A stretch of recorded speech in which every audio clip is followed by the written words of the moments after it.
If you are thinking about leaving Africa and you're one of those people at the brink of, I gotta leave the continent, then this video is for you. You see, I have traveled the world and I've traveled Africa. And at the end of this video, I'm gonna give you 7 reasons why you should not think about leaving Africa. And I think that's gonna be the biggest mistake of your entire life. On my latest trip back to Africa, I was sitting next to a man from India, and he looks at me and he says, "Dexter, where are you coming from?" Because we got chatting in a conversation, right? And he says, "Dexter, where are you coming from?" I'm coming back. I'm coming to Nigeria. I've been away for a while and I'm coming back. And he looks at me like, what in the world is wrong with me? He's come from India for years and he's lived in Nigeria and he's made so many millions. And he looks at him and he says, "Dexter, you are just incredibly ridiculous," right? He just couldn't understand why I would leave Africa and go to another country, or leave Nigeria, go to another country for years, while he was here cleaning out big time. You know, I think that a lot of people that are gonna be leaving Africa are really gonna be making a big mistake, and they're only gonna realize it in a couple of years to go. In this video, I'm gonna educate you based on my years of experience, based on my years of travel, and based on many millionaires and corporate people that I have seen travel, come back, and some struggle or come back. So sit back, let's get into it. 7 reasons why you should not think of leaving Africa. 7 reasons why you gotta stay in the continent, and the biggest mistake you should make is to leave the continent. Number 1, Africa is still in its very early days of creating millionaires and billionaires. It's still in its early days. A lot of countries in the West have been saturated. I can tell you for free, talking to this Indian guy from India on the plane, you see, in the next 10 years, there's going to be a 65% increase in the number of millionaires that you're going to have that are coming out of Africa. If you compare that to becoming a millionaire in the West, I mean, what I'm talking about is $1 million. In Africa, there's going to be a rise of millionaires that are just steadily growing. Compared to the West, which is about 20%, 17%, because a lot of millionaires have reached maturity. In the US, you're going to get people that will make thousands. But millionaire dollar status in Africa is going to be really on the boom. So I wonder why somebody would leave the continent where it's beckoning and saying, this is the best place you can become a millionaire easily, and you decide to pitch to a place that is harder. I mean, who does that? Things might be a bit difficult right now, but you need to think about the future, right? And a lot of people are trading their future for a little bit of comfort today. As a matter of fact, if you look at the stock market in Nigeria, in the last 3 years, phenomenal things have happened. Even I was shocked. You know, about 2002, the stock market grew by 37%. I'm talking about the entire market, 37. The year after that, another 37%. You know, it's been consistently growing by 37%, which is huge. And I think last year it grew by about 50%. So you're talking about the value of the Nigerian stock exchange market has doubled in the last 3 years, is what I'm saying. You don't see that, that's leapfrog. In the US, these things are going by 16%, 8%, 10%, but these values in Africa are big. People have become millionaires just from reading the Nigerian stock exchange and understanding the play. It's huge, and that's just Nigeria. If I talk about Johannesburg is the stock market last year to this year was 30%. I'm talking about the value of the market growing by 30%. You know, that it's, so I think the opportunities are massive about where you're going to put your funds, where you're going to stay, where you're going to look. So when I look at Africa, it's huge opportunities in the future, right? So why would you trade your birthright? Why would you trade your opportunities for something that is tougher to win anywhere else? Another point you really want to think about is your ability to own a piece of the world, right? A lot of times when we live in the world, it's not just really about what you can acquire at that point that is very transient. It's not about what you're earning on a monthly basis. It's really about what can you own, what becomes yours. A lot of people that travel to the West, You're able to work and amass a little bit of funds to keep yourself going for that month. But at the end of the day, what can you own? Sometimes it's difficult to own a house in very short periods of times. You have to get a mortgage. A lot of times you're living on the daily. One of the greatest places in the world that you can own things very fast is in Africa. You can buy a piece of land, it's yours. You can decide to build on it gradually. In 2-3 years, it's yours. And sometimes you're not even paying mortgage to the bank on a monthly. It's just a piece of yours already. So why would you trade this? And somebody might say, hey, this land, it looks very local today. It's not so great. It's still, you're looking at what you're seeing today. But the opportunity to amass wealth and own something. A lot of people abroad, they have like 2-3 jobs and they're working around the clock. And I know that there are Africans and immigrants across the world that are doing well in these countries as well. But on the average immigrant has 2-3 jobs, in the West. Over here, you can have one job and you can still have time to think about how much more to create, to network, to build.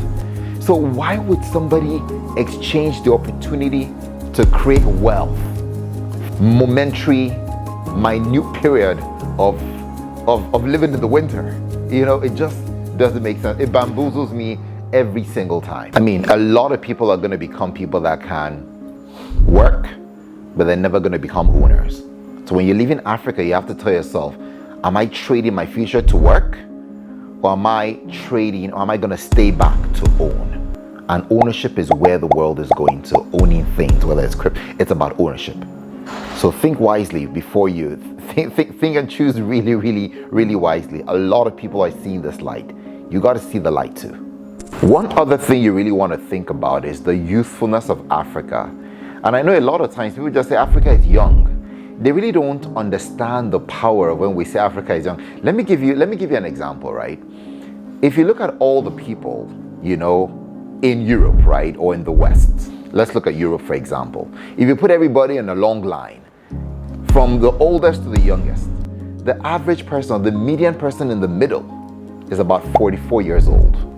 That means that for you to find a young person in Europe, you're going to do some work. I mean, there are young people out there, but the average person is already getting older.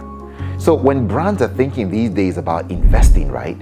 Brands really think about investing for the future, right? Because they want to invest in young people, because that way your investment goes a long way, because those are the guys that will determine the future. Many years ago, remember Coke? Everybody loves Coke. Everyone, why is Coke so big? The reality with Coke is that they just invested in young people. I remember when people were young then, there was like 10, 12, people were talking about, I am the future of the world, I am the hope of my nation. And it was the young people, that's when Coke started to really, so Coke has always talked about driving the future, very youthful population. And the Coke brand is still so strong today because of the focus on the youth. So Europe is aging, the West is aging. Africa on its own, the average age, the median age is 19. 19, you know what 19 is, right? The average 19-year-old has just finished high school, right? He's fresh, he's young. That's the average age. There's some countries in Africa that this median age is 18, 17. It's very young. So if you're ever thinking about where to put your money, if you're going to bet on the future, like guys that go gambling and betting, right? The best place you can bet on is Africa. You're going to get a bang for your wealth because the kids are going to grow and you're going to get value on the return of your investment. Remember as well, the youth are those that consume. So if you're thinking about creating wealth or creating something big, you have to think about what is going to drive my consumption. The older you get, the truth about it is that the more you consume, the less you consume, right? Whatever it is. You don't dress as much, you don't change as much, you don't eat as much. And you try not to, at least. You shouldn't eat as much. So, but the young population, if you're thinking about investment, driving something big, future, there is really nowhere else to bet. So why would you leave such an opportunity, behind? It still strikes me to make sense, and brands are all wising up to it. People are wising up to it because where the people are, where the future is great. And a lot of countries are saying, come over. They're taking the best of the young talent which is why anytime you're going into a pool, they're always like, hey, you have to be below 30, you have to be below 35. Immediately you're above a certain age, your points start to drop. For those of you that have gone into the pool, the Canada pool, immediately you're like 35, you've already just lost a couple of points. It's because the West and the future know the power of the youths. So why would you let go of that? Why would you sell? I keep talking about selling your birthright, but it's just the reality. You really need to think about it. Africa is where you need to bet. If you think back to 1970, right? When was the world actually on the average median age of 19? So Africa is 19 right now, which is young. The world was here like 1970, right? These were the days when Apollo the 13, then the world was in a space where the average median age was 19. That was years back. You're talking almost 60 years ago. Now, Africa is at that point where the world was in 1970, where innovation, phenomenal growth started to take place. That is where Africa is now. I don't think you're listening to what I'm saying. The kind of growth potential that Africa is on now, the world was only 4 billion people then. This is the tangent where Africa takes off. And the question is, will you be here when Africa rises? Will you be here to own the ship? A lot of people are going to come back and they're going to find out that the lands their fathers left for them have been taken. The things that were once theirs, they've been sold and they've been taken over by people that saw the future. You're going to come back and work for a billionaire when you could have been that billionaire. Why would you do that?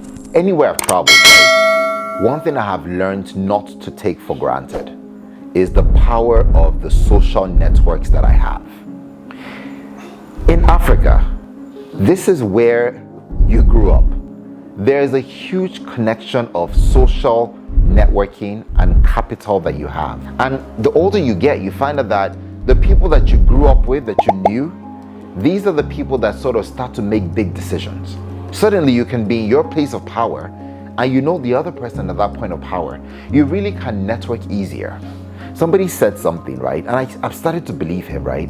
He says that you start to make wealth easier and you can become a millionaire easier at the age of 45.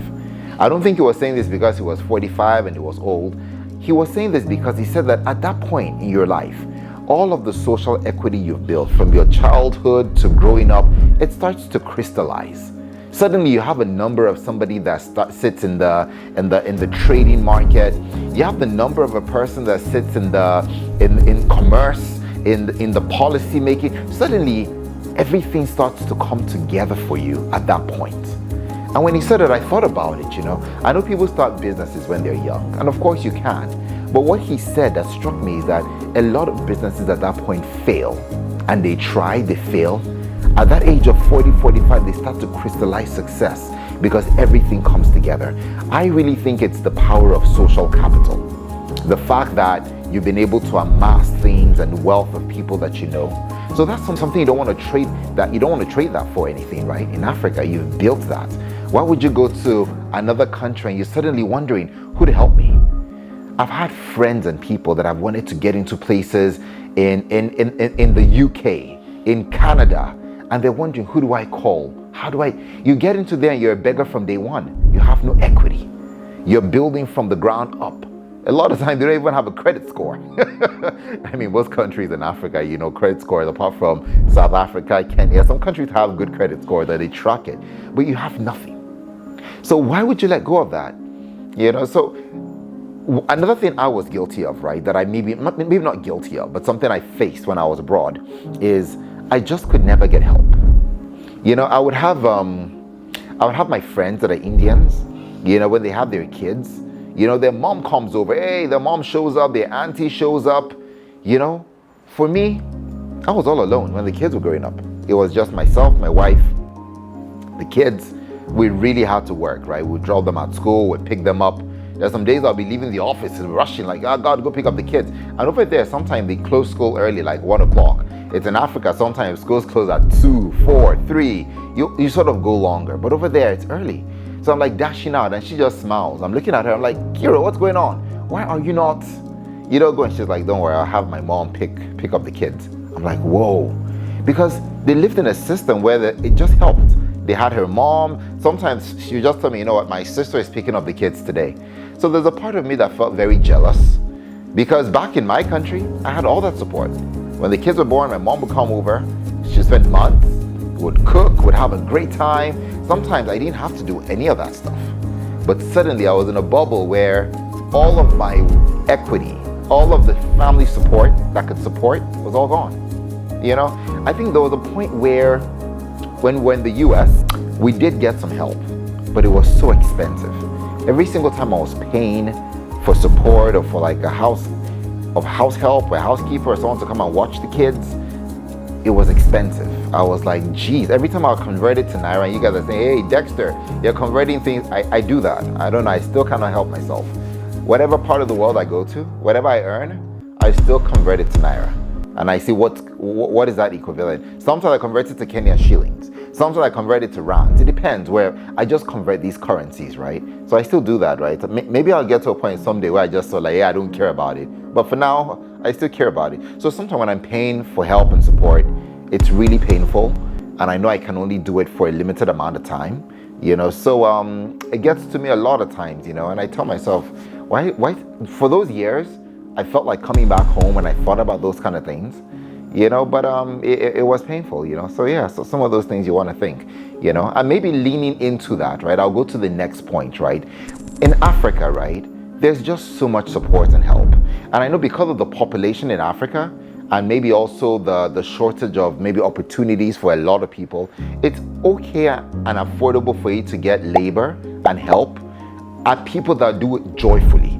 I've had people that are paid in the US and other parts of Africa, and each time I pay them, they're not even happy with the amount I'm paying. But when I convert it, it's a lot, right? But back at home, I'm able to give people and bless people with amounts of money, and I'm happy to do it, right? And people are happy. Wow, that's good, because it makes a difference. The cost of living is high in some certain areas. The cost of living is also affordable. You can get food affordable when you convert it to the currency in Naira or in rands or in dollars. So people take those funds and they're able to really build. There was a point where I had a worker that had like 6 kids. I have 2 kids. He had 6 kids. I was paying his bills, right? And he was able to have 6 kids, and the kids were doing okay.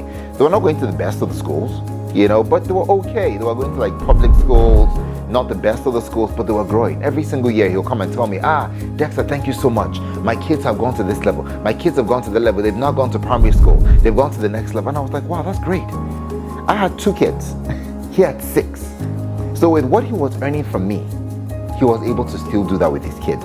What I'm showing you is that sometimes you can get the right service. You can get security. You can get somebody that can drive you around. You can get a housekeeper. You can sort of really get things that really work within your ecosystem.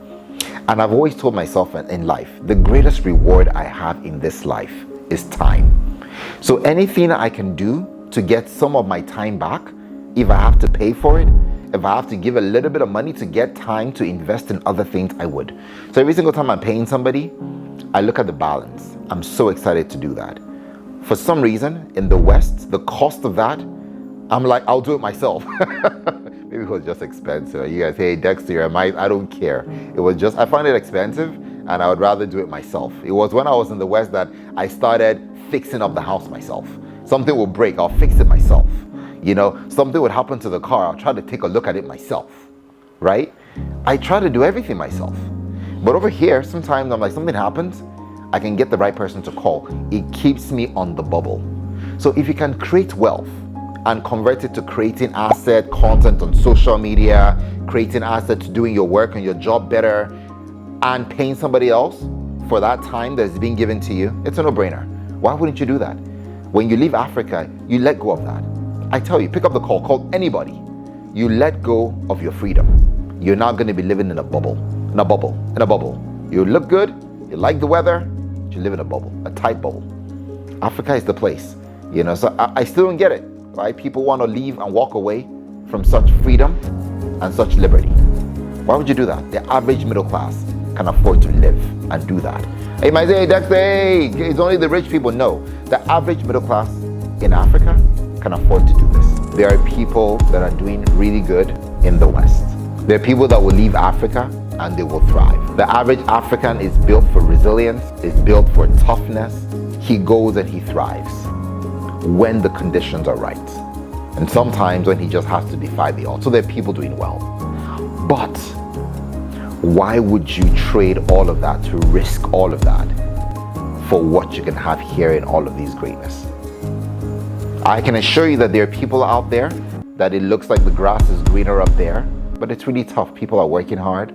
People are struggling to pay their mortgages. People are living such a tough life out there. So why would you want to jump in that boat? I see pictures all the time and we see them all the time, but the reality is that there is a life that is lived that is not shown to the cameras. In Africa, what you show to the cameras a lot of times, it's what you are. It's it, right? If you're watching this, you're a foreigner, you're thinking about traveling, you're thinking about coming back home, maybe this video is right for you. The biggest mistake you can make at this point in Africa, at this point where Africa is taking off, is to leave the continent. You're gonna come back and you're gonna realize you made a big mistake. Don't come in the future with regrets. This is the point you need to take it. We do these videos, by the way, to help people that want to know about Africa, want to see potential in the futures. We have partners, we have business partners, we have people that are coming in, and we try to support, we try to help. So we do this. This is our gift to you. We try to make a difference in the world. So if you're thinking about leaving Africa, that's going to be the biggest mistake. Come back home. And if you've not subscribed to our channel, follow us, do all of the good stuff, and follow our links. I'll see you guys in the next video. Africa is rising, and Africa can rise.